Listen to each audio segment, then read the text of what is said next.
Enjoying the show? You can help others find it and enjoy it too by giving us a 5-star rating or review. If you feel like reaching out to us with a question or comment, you can send us an email at mywifetherd@gmail.com. And don't forget to visit our website at mywifethedietitian.com, as well as our social media pages. We're on Facebook, Instagram, and YouTube. Enjoy the show. We're just waiting for Sandra to put the cats away. Then we'll get started. You all set now? I'm good. Both cats are away, so. Perfect. It's Rob and Sandra from My Wife the Dietitian, and this is Nutrition Nuggets. Are we recording? Yeah. Okay. Hello, Rob. That's the whole idea. Are we recording? You're so funny. Well, you often do like test and ask me, and I just sat down, so. Exactly. Yeah. Well, that's why you sat down, right? Right. Yeah, so here we are. Well, I got what are we talking about I today? had to put the cats in the bedroom. I know. I told everyone all about it. They all know what's going on. So Did you? the cats are away. Well, now we can talk. They always, as soon as we start recording, they walk all over our area and like make all this noise, and they're purring. They're very cute, but distracting. And they make my life misery when I go to edit it. It's hard to edit out purrs and microphone bumping and paper shuffling. And that's right. Rob's the editor and the podcast manager, and he is the production person. So it does make it hard. It does. But hey, that's life. Life isn't perfect, right? That's right. So today's a Nutrition Nuggets, and we're going to talk about the tortilla soup. My favorite soup on the planet. And every restaurant we go to, I order tortilla soup if it's a Mexican restaurant, and taste it and evaluate how I like it. And we went to our friends recently across the border in the States, not in Mexico. Yeah, right. Run for the border. And it was awesome. It's been like 5 years since we've seen them. And he made tortilla soup for everyone. It was like a huge gang of us, like with all the kids. There was probably 15 people that ate this soup. Oh, at least. Yeah. Oh, so good. And he had made it the day before. So the flavors had just, oh my gosh, just like everything marinated so much. And there was so much more flavor because it was all assembled the day before. And Assembled. Yeah, he assembled the soup the day before. That's right. Kind of like IKEA furniture, assemble. Yeah, I suppose. You're funny. Yeah. No, it was very and every tortilla soup is different. And we were watching a video this morning from Food Network. It was Marcela Valladolid. I don't know if that's how you say her name. It's probably not how she pronounces it. She had a pretty wicked accent. Oh, actually, yeah. She was very like I'll say American, like straight up. But then some of her words were like 100% Mexican with that rolling of the tongue. And it was awesome to listen to her talk. It was fun. Well, yeah. Well, when we were away recently, I found this cookbook in the bookshelf of the place we were staying. And it was her. It was called Fresh Mexico. And oh my gosh, and she's written a bunch of books, like a lot of different books, Mexican Made Easy. And she was born just, I think, on the border. Anyways, she's like Mexican and American. So like New Mexico or Arizona or something like that, somewhere down there. Tijuana. Oh, Tijuana. Yeah. Oh, but then she goes back and forth, and she spent holidays on both sides. Gotcha. So she's very Mexican and she's very American. And it's just so interesting. And watching her cook this tortilla soup was... This tortilla. Yeah, so good. And it's all about the spices, really. I mean, that's pretty much with any flavorful dish is the spice, right? Totally. The spice makes it. Yeah. Yeah. And you know what's interesting? I just did I know it's a bit of a tangent. You're rambling already. No, I did a prenatal group yesterday with a group of moms that I talk to regularly, and we talk about taste buds. And in week 21 is when the taste buds start to develop in the fetus. And it's so interesting because taste buds have a lot to do with our just how we taste flavors, and also flavor is more about the aroma too, so the smell, so it's that whole sensory experience. And it's so interesting with mums, if we eat certain foods, and I think we've talked about this before, the baby will be more likely to eat those flavors. Like broccoli is a good example. If the mom eats broccoli, baby will more likely want to eat broccoli because they'll be exposed to some of those bitter tastes in utero. Yeah, they'll be used to it. They'll recognize it. Yeah. And the same with spices. So like there are lots of different spices in tortilla soup. And it's just, sorry, a little bit of a tangent there, because I think spice really helps with flavor of a dish. And it really, especially if you're someone who's like been on diets your whole life, or like, you know, restricting and taking things away, making your food flavorful and enjoyable and actually enjoying the experience of eating really enhances quality of life around food. Oh, for sure. There's definitely foods that I don't like unless it's spiced. Something like cauliflower, like some like foods that are kind of bland, like, or they're really good for you, but you don't necessarily like their flavor on their own. So you can drown it in cheese and sauce, or you can just add a little bit of a certain kind of spice and it makes all the difference. And you don't need a lot. Yeah. Right? Yeah. A little bit of like lemon pepper or something like that. And it's just like, oh, that just brings it alive. And yeah. Oh, yeah, Definitely absolutely. works. And I think North Americans are used to salt and the sodium. So that's kind of the main way that a lot of things are flavored. And really, we can use so many spices. And we're going to do a whole new episode on some of the spices and the evidence around how they actually impact our health and our blood sugar control and different things. So yeah, salt's like the easy spice, right? It serves the same purpose as all the other spices, as in it adds a bit of flavor. it brings out the flavor. It brings out the flavor. But there's so many other ones that are just as good. Oh, absolutely. Yeah, and they're just not on a shaker on the table. And we did episodes on ways to help with blood pressure and the fact that most of our food supply is ultra processed foods. So those ones tend to be high in salt, sodium chloride. Mm-hmm. So that's why a lot of people have this flavor, like they want to taste the salt.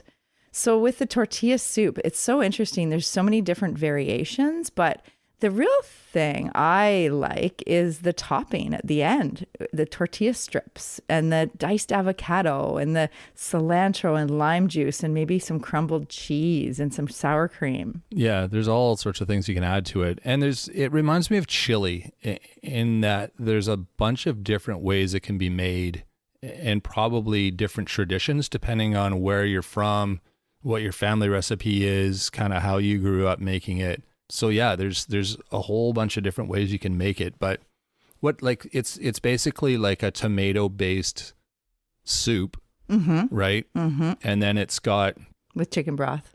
Yeah, chicken broth, tomato, garlic, peppers, onions. It's spicy, and then yeah, like Sandra said, there's all these things you add to it, and sometimes there's chicken in it, chunks of chicken, like the one that our friend made, which is really good.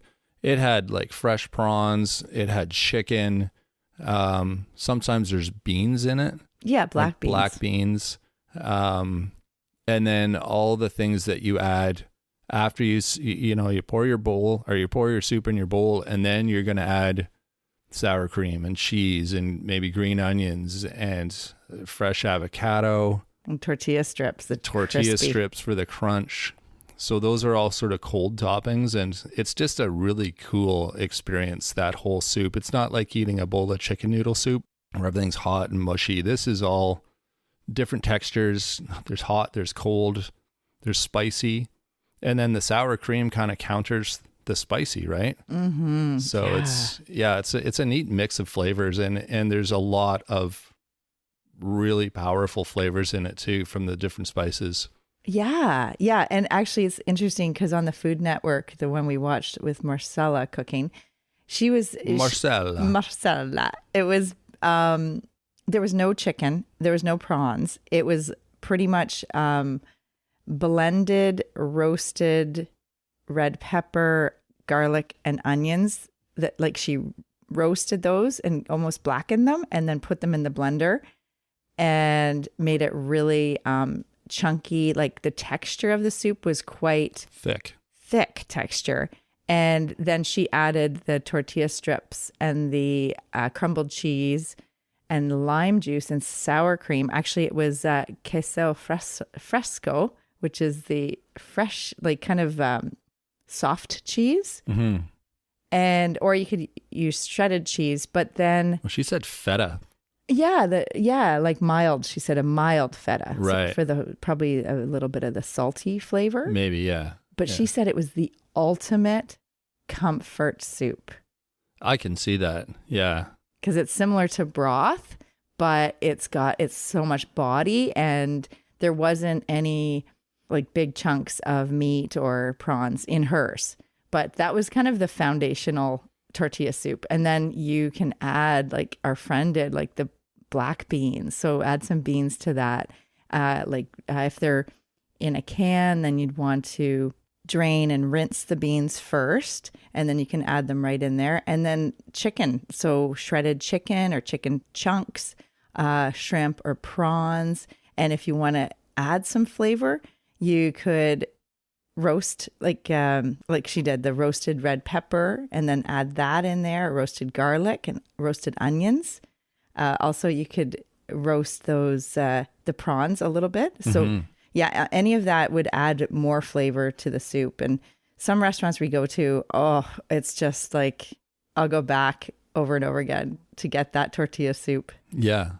It's kind of like a Caesar too, like the drink, and every restaurant has a different way of serving it, and it's kind of the same base, but it's all the extras that they do with it that make it, really, really good or not. Yeah, and I think in the States it's called a Bloody Mary. They don't really have the Clamato vodka or Clamato gin that in Canada is a Caesar, just from what I've heard, but maybe it's starting to be more popular down there. Who knows? Okay, so yeah, this tortilla soup is amazing, and it'll likely be our recipe for the week in the newsletter, because if you sign up for the newsletter, you're going to get excellent recipes every week. Exactly. Yeah, we'll throw that in. We'll throw a version of it in just to give you an idea of how to kind of assemble it, as Sandra says. Yeah. From some of the things. What are the spices that are in it usually? Cumin. Right. And you can add chili powder and like definitely the onion and garlic. Mm-hmm. A lot of people put jalapeno peppers. Right. And what our friend did, which was so good, it was actually almost too spicy for some of the kids. He added cayenne pepper. Cayenne pepper. Yeah, which is a bit more of a bite. Totally. A bit more of like make your eyes water yeah. kind of spice. Yeah. There's a funny story. This reminds me, my dad made, this was years ago. We had a garden at home, and he grew some kind of peppers in our garden, jalapenos or something, or chilies or something like that. And he wanted to dry them out and make like dried peppers, right? Like chili flakes. So he thought it'd be a good idea to put them in the microwave. Which no. I at the time was like, yeah, that makes sense to dry it out, right? But throws it in the microwave, and about 5 minutes later, we're all like running out of the house with our eyes watering, and we can't breathe. And we're like, what the heck? Tear gas. And it totally was. It was crazy. It was just so potent, and he didn't. I don't know if he knew right away what the problem was. He probably did. He probably realized that it's these peppers in the microwave, but it literally cleared the house for a good half an hour before it all like cleared out. And it was like, holy, it's a good party trick. Totally. Yeah. Oh my gosh. Yeah. It kind of shows the volatility of the oils in the chili pepper seeds and how hot they are and what do they do in our body. And there is some research and evidence that we'll talk about another time, but it's really interesting. It's chili peppers are pretty good. We've got other stories too about friends who had some experiences with the chili peppers on their fingers, and oh yeah, he's preparing something for his first date. He was coming over to his house and then forgetting to wash his hands before using the washroom and having to call off the date because he was burning. Yeah, I've got this funny rash all of a sudden, and All of a sudden. yeah, That's right. Yeah, be careful with those peppers. Yeah, Keep your fingers out of your eyes too. I made that mistake once, and that was not fun. After you mocking the scientists that came up with artificial sweeteners last week. I should have licked my fingers before I stuck them in my eyes. Yeah, oh my gosh. Get the oils off, but yeah, makes careful. steam come out your ears. Totally. So yeah, there you go. That's well, there's a couple other things. Oh, the canned tomatoes. So canned diced tomatoes. I think that's a real integral part of the recipe. So if you have, which ones do you use, Rob? I like the Italian spiced ones because they just are seasoned, and like we said, seasoning often, usually tastes better, unless you're going to season it yourself. But they've already done it for you, so. Saves you that step. Yeah, exactly. So that's a good one. And then also there's usually some salsa in there, especially if you're using it leftover with our with any of our soups. Right before we eat it, the second day I'll put either mild or medium salsa, like a tablespoon, in the bowl, just to add some nice flavor. Salsa's got a really nice zing to it. Yeah. Like it's really spicy, tangy, kind of zesty. Yeah, so it really gives a good pop of flavor to anything, really. Yeah, and if it's like a fire roasted salsa, that's even better with the tortilla soup. For sure. I think I know what you're having for lunch, eh? Salsa? I have a big bowl of salsa. The other thing I wanted to mention is people who are vegetarian or vegan can actually definitely eat tortilla soup and just change out some of the ingredients. So instead of chicken broth, you could use like a vegetable broth, like a mushroom broth, definitely the tomatoes, and then you could use tofu or veggie ground round, or just with no big chunks in it and just all veggies.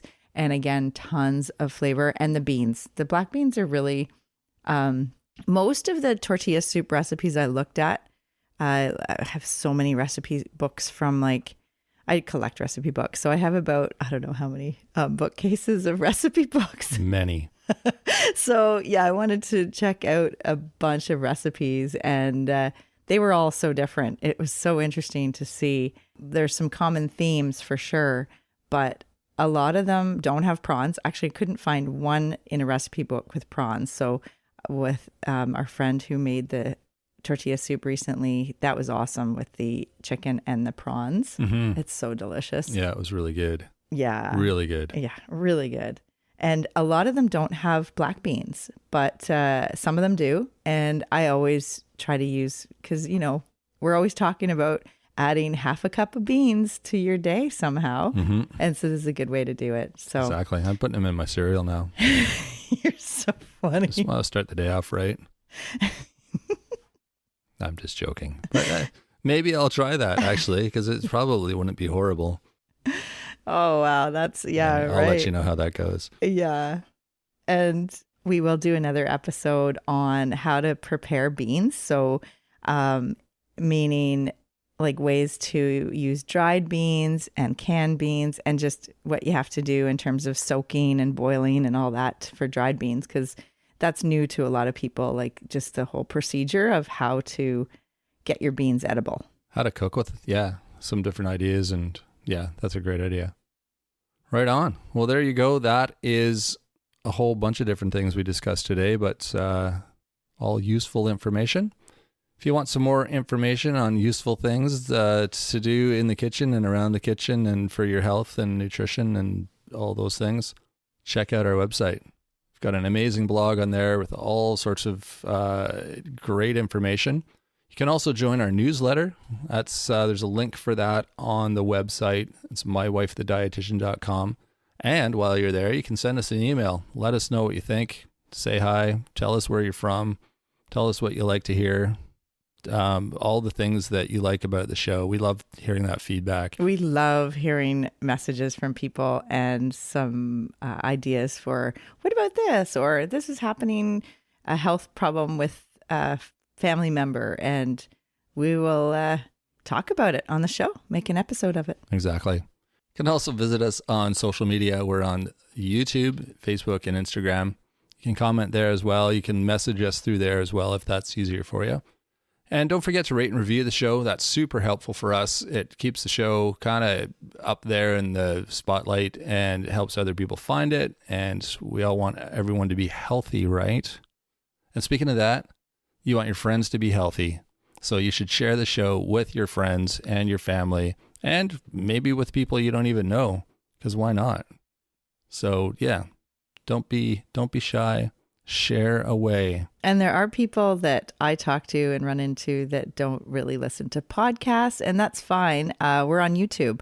So I always show them our YouTube link, and that helps people find us. And then if they like the YouTube, then they can go over to the podcast app of their choice. So Spotify or Apple Podcasts or any of the different podcast providers, and they can listen to, or you can listen to My Wife the Dietitian on your podcast provider. Mm-hmm. YouTube's kind of like podcast training wheels. So you can help your friends into the podcast world that way. Right on. Well, that is it for this week. We'll be back next Monday with a full episode. So until then, have a great week, everyone. And go get that tortilla soup in you. Thanks, Rob. Thanks for joining us today on My Wife the Dietitian. If you like what you heard, don't be shy. Leave us a comment or review and be sure to share our podcast with your friends. If you'd like to hear more, hit that subscribe button. You can also follow us on our social media pages for updates, episode trailers, and other odds and ends. For more info and links on what we discussed on today's episode, check the show notes. We'll be back next week with another informative and fun-filled episode.